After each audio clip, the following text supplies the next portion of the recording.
Today I'm going to be showing you my go-to everyday glowing skin makeup.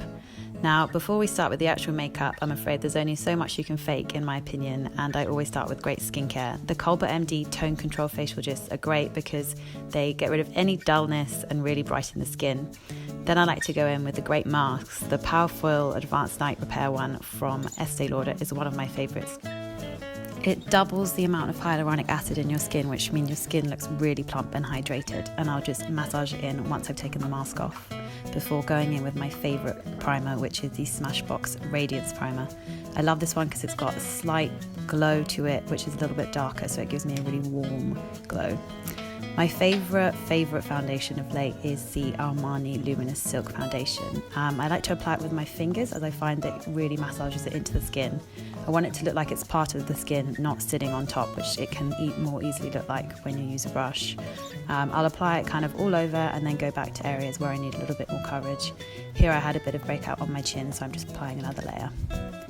After that, I want to add a little bit of lightness, and I've been using the Erborian Touch Pen, which is really lovely texture. The fingers are nice and warm, and so I feel when you're trying to go for a glowing look, they'll really press the makeup into the skin and also remove any excess. For a glowing makeup look, you don't want to be putting lots and lots of makeup on. It's really about hiding blemishes, adding glow, covering any dark spots, and then adding a bit of colour as well. For colour, recently I've been using the Glossier Cloud Paint in Beam.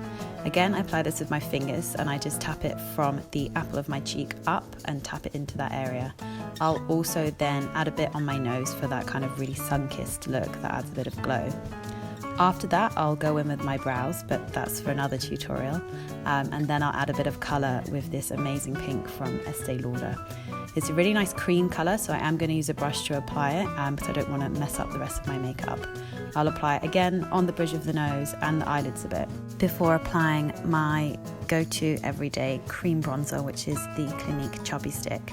I apply it around the top of the forehead and the cheekbones to kind of give you that shadow effect.